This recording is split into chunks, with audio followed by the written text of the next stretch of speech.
5 रुपए में अपने घर बैठे अपने शरीर को स्वस्थ करें। एकदम पैर हल्के हो गए हैं और जो दर्द होती थी चलते समय अब बिल्कुल नहीं है। 5 मिनट ही करा हमने, लेकिन बहुत है, वेरी इफेक्टिव। 6 घंटे 8 घंटे सोने के बाद भी हाथ ही नहीं उठ रहा जी, उठने को मन नहीं कर रहा जी, चलने को मन नहीं कर रहा जी। मॉर्निंग स्टिफनेस जो रहती है उसको ठीक करे। 5 मिनट पेंसिल ऐसे रगड़ कर। ये हमारे कंधे का जॉइंट है, ये एल्बो का जॉइंट है और ये हमारी रिस्ट का जॉइंट। बाइसेप्स और ट्राइसेप्स में पेन है, इन जॉइंट्स को इस मसल खाली बैठे चालू हो जाओ। हाँ शुरू हो जाओ। बॉडी हल्की हो गई है। अच्छा जी, तो वेट तो लूज नहीं हो जाएगा मैडम?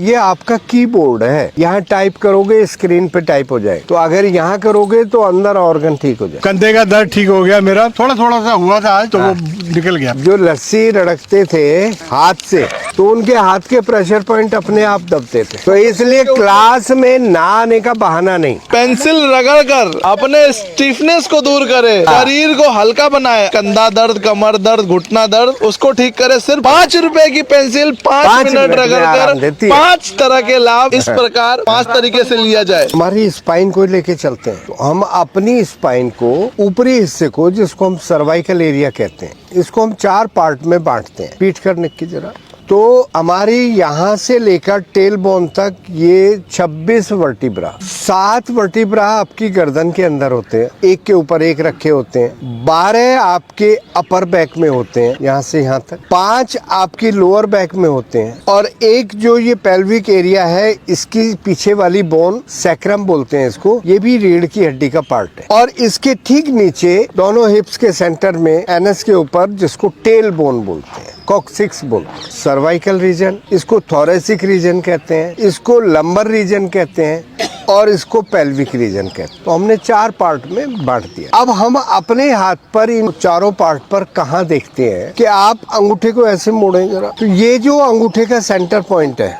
अगर हम इसकी रबिंग करते हैं इस तरीके से, तो हम अपनी गर्दन की अकड़ाहट को, अपने मसल्स के स्पाज्म को या सर्वाइकल स्पॉन्डिलाइटिस को इससे राहत दे सकते हैं। जितनी एक्सरसाइज योग में आप करते हैं, अगर आप 1-1 मिनट सुबह शाम इस तरीके से दोनों हाथों पर करते हैं, तो आपको गर्दन के पीछे जो पेन होता है वो आपको इससे ठीक हो सकता है। अगर अपने आप नहीं हो रहा तो मैं फिर बता देता हूँ, यहाँ से लेकर यहाँ तक हमने ये मसाज देनी है। जिनको सर्वाइकल नहीं है या सर्वाइकल में कहीं कोई पेन नहीं है, उनको कोई पेन फील नहीं होगा। और जिनको सर्वाइकल में कुछ डिफॉर्मिटी है, कुछ डिस्क आगे पीछे हो रही है, बल्जेस है, पेन है, मसल्स पेन है, उनको ऐसा करने में पेन फील होगा। तो ये इसकी पहचान। अब उसके बाद जो हमारी पीठ का हिस्सा आता है, अपर बैक, लोअर बैक और टेल बोन तक, वो हम इन 2 उंगलियों को इधर, 2 उंगलियों को इधर, ये जो बीच में लाइन जा रही, ये आपकी रीढ़ की हड्डी को, अपर बैक को, लोअर बैक को ठीक कर सकता है। पीठ में दर्द हो तो यहाँ मसाज देंगे। जब ये मसाज देंगे तो आपको कुछ ही देर में अपनी पीठ में रिलैक्स फील होगा। सीधा खड़े होने में दिक्कत हो रही है तो आप इस तरह की मसाज घर पे बैठे बैठे कर सकते हैं। तो लेफ्ट हैंड में करेंगे तो लेफ्ट हैंड की साइड का, राइट हैंड में करेंगे तो राइट साइड का स्पाइन का, यानी कि एक स्पाइन है, उसकी राइट साइड और लेफ्ट साइड एज भी तो होंगे ना, नर्व तो दोनों साइड निकल रही है। क्लियर हो गया? कई लोगों को शोल्डर में पेन होता है, कंधे में दर्द है, फ्रोजन शोल्डर कह देते हैं। तो ये जो हमारी उंगली है, इसका लास्ट वाला ये हिस्सा, ये हमारी शोल्डर के लिए। अगर कंधे में दर्द है, ऐसे ऐसे,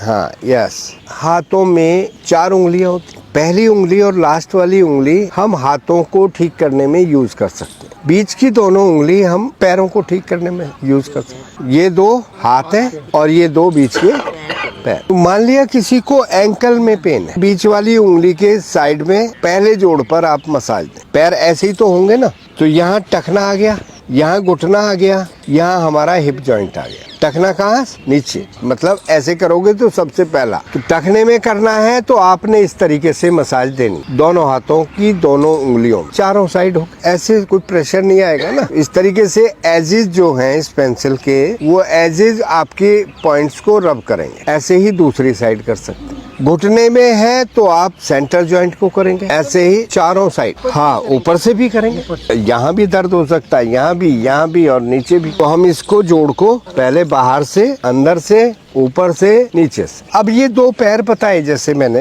एंकल, और ये क्या बताए? नी, और ये क्या बताए? Hip joint.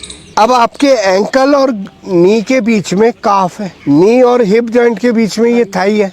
तो आप यहाँ देखें, ये एंकल है, ये नी है, इसके बीच में अगर हम यहाँ मसाज देते हैं तो आप अपनी काफ को ठीक कर सकते हैं। तो ना केवल जॉइंट्स बल्कि मसल्स को भी एक्टिवेट कर सकते हैं। अब नी और हिप जॉइंट के बीच में क्या है? थाई।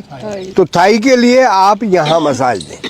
और वैसे तो इस तरह के नेचुरोपैथी के टूल्स आते हैं, उसमें डॉट लगे होते हैं। आप नहीं तो पेंसिल से भी, पेंसिल भी पूरा होता है। तो आप इस तरीके से करते हैं तो हम ये जो एरिया है हमारा, ये हाथ पैर बता दिए, ये पैर और ये हाथ, अब इसके ऊपर ये हिप बता दिए, इसके ऊपर जो चेस्ट के अंदर, एब्डोमेन के अंदर जो ऑर्गन है वो सब कहाँ? इस हथेली में। तो अगर हम हथेली को इस तरीके से मसाज करते हैं तो ये आपने पूरे एब्डोमेन और चेस्ट के एरिया को, आपने मसल्स को आप केवल पेंसिल के सहारे दिन में एक बार लस्सी बना लेनी है। हाँ, तो यानी कि आपने 1 मिनट रोज ये मसाज देनी है, एक एक पेंसिल बैग में रखनी है। तो एक पेंसिल ने आपकी पूरी बॉडी के प्रेशर पॉइंट बता दिए, आपने कहाँ क्या करना है। थोड़ा सा खड़े होकर चल के देखें। पेंसिल से मसाज करने के बाद उसका इफेक्ट क्या आता है? आपकी जो स्टिफनेस है बॉडी की, कंप्लीट बॉडी की, तो आपने लोअर बैक भी, अपर बैक भी, आपने शोल्डर भी, और आपने जो हथेलियों वाला ये किया था, इससे आपके ऑर्गन। तो अगर हमें कहीं भी अकड़ाहट है, हम सुबह सो कर उठते हैं तो स्टिफ हुए मिलते हैं, तो केवल बिस्तर पर बैठे बैठे इस तरीके से पेंसिल से इलाज करें। तो फिर क्या करना होगा? लाइक, हाँ, एंड सब्सक्राइब। या जनता के साथ। मैरी मंच।